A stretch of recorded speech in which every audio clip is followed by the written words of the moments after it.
1975, Australians agreed to destroy our economy so that it fitted into a new economic order, the New World Order.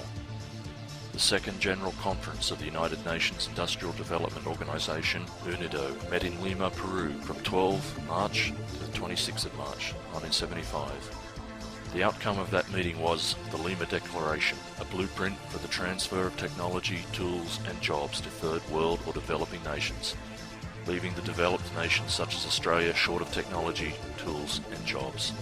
This is now a reality with around 90% of our agriculture and manufacturing jobs gone. The result, yet another third world in the making. So, what is the Lima Declaration? How does it affect you and your family?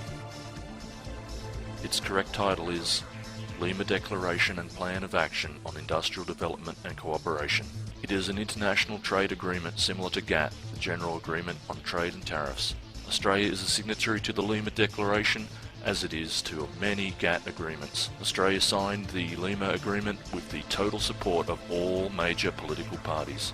Whitlam, Fraser, Hawke, Keating, Hewson, Howard, Rudd, the Democrats, the Greens, and the Nationals all subscribe to this type of economic genocide, albeit under different names: North-South Dialogue, GATT, Internationalism, Interdependence, International Monetary Fund, the IMF, the World Bank, or the New World Order.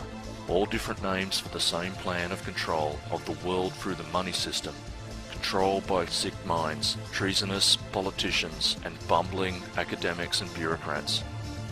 It should be clearly understood that the Lima Declaration is one of many hundreds of international agreements and treaties signed by Australia, usually by one man, the Minister for Foreign Affairs or his nominee, who signs on behalf of all Australians. In 1975, that man was Senator Don Willacy. It should be clearly understood that 99% of Australians do not know what such agreements and treaties are about, nor how they affect their lives, and they are not told deliberately, because if they were, there would be riots in the streets. This video deals very briefly with just one of hundreds of agreements and treaties between the UN and Australia, the United Nations Lima Declaration of 1975. International treaties in the main are the handiwork of the United Nations and have been used by Australian governments to undermine Australian sovereignty. The High Court decision on the Franklin Dam issue in Tasmania is a case in point, used to put in place processes, the impact of which the Australian people are completely unaware, and if they were aware, would be totally opposed to processes that get around the Australian Commonwealth Constitution. In other words, treason. And treason is being committed in the name of international treaty, or the other names given to them such as conventions, or in this case declaration, the Lima Declaration. You may say treason is a strong word, but after viewing this video, you will say it is not strong enough, without doubt sufficient reason to impeach the Australian government and opposition on charges of treason. So, how did our governments give effect to the Lima Declaration? Simply, the Lima Declaration is an agreement to wind down Australian manufacturing by around 30% and to import that amount from other preferred countries together with as much primary produce as we can consume, such as fruit, meat, etc. The 30% was a target that is now blown out. Current estimates are that 90% of our production capacity is gone and our jobs with it. There is no mention in the agreement about what will happen to Australians who lose their jobs, their factories or their farms. It appears they are expendable. How can a government wind down business activity? Simply by making an unlevel playing field. Increased taxes, interest rates, the cost of employing people, without the worker gaining any benefit of course, environmental planning and controls, all of these things in combination either destroy or decrease our ability to produce.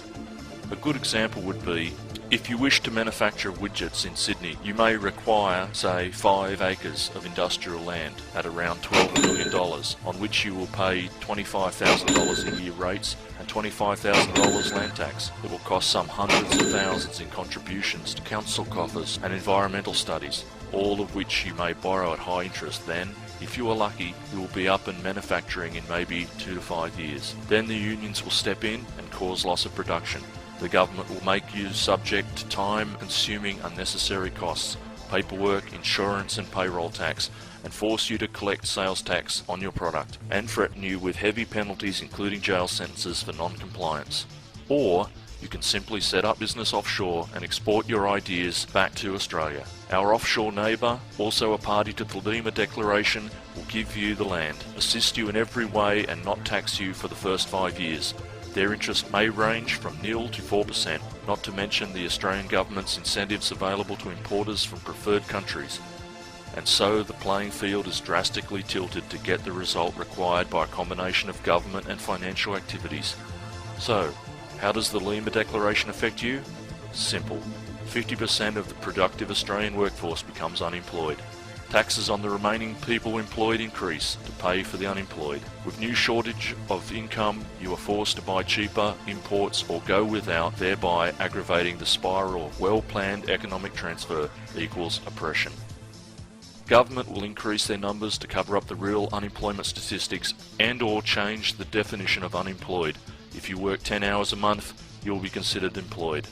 We now have more people in government at all levels with little to do, other than think up ways of controlling those who are left to produce what little we don't import, thinking up new revenue-raising schemes and raising penalties to ensure their salaries. And last but not least, the obscure reason behind the Lima Declaration. Australia becomes a dependent nation, dependent on other nations for shoes, its machinery, its food, its survival. There is no doubt that within the grand plan of international control, there is no room for self-sufficient nations. Any nation that has all the material it needs and can grow all the food and fibre it needs cannot be totally controlled by any international body such as the United Nations, the International Monetary Fund, or the World Bank. An independent nation, independent in its production of all the things it needs, cannot be brought to heel by sanctions, such as happened in South Africa and Iraq. The international monetary control cannot starve the infants of an independent nation, nor deny them medication, as they did in Iraq. If Australia cannot make its own shoes, clothes and machinery, then others will control us. That is the real purpose of the Lima Declaration, and that is why those who support the Lima Declaration, including those in influential positions, are all traitors. The following are some of the recommendations of the Lima Declaration.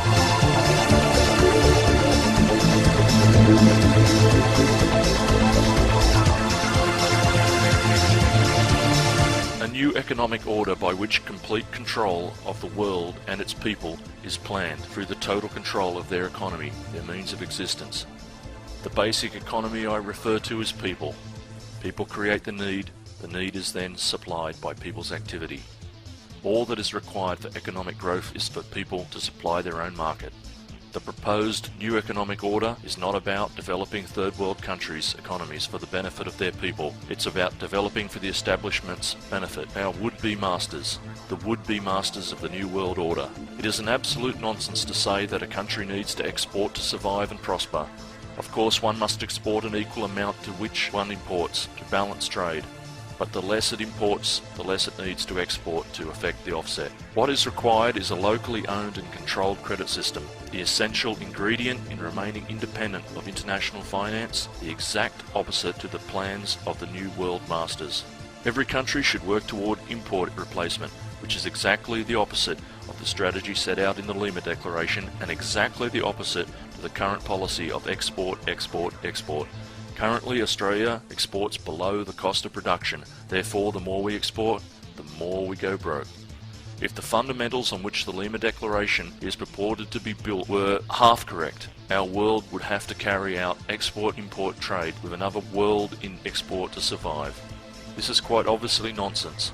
The whole world will continue to fall for this treachery while ever the man in the street remains as a mushroom under the spell of bankers' trickery and that of the stooges who fill both elected and public service positions on all sides of politics. The new economic order is mentioned no less than 21 times in the Lima Agreement. That is what the Lima Agreement is about. Locking the new developing countries into their economic trap and their plans for total world economic control, at the same time reducing developed countries to third world status, clamping the shackles of international debt on every human being, bringing about total world slavery and the legally enforceable shackles of debt chained to the slave master, money power. Every Australian is immediately required to make a decision between debt-controlled slavery in perpetuity or the age of prosperity. Both are eminently possible. One we will have, but which one?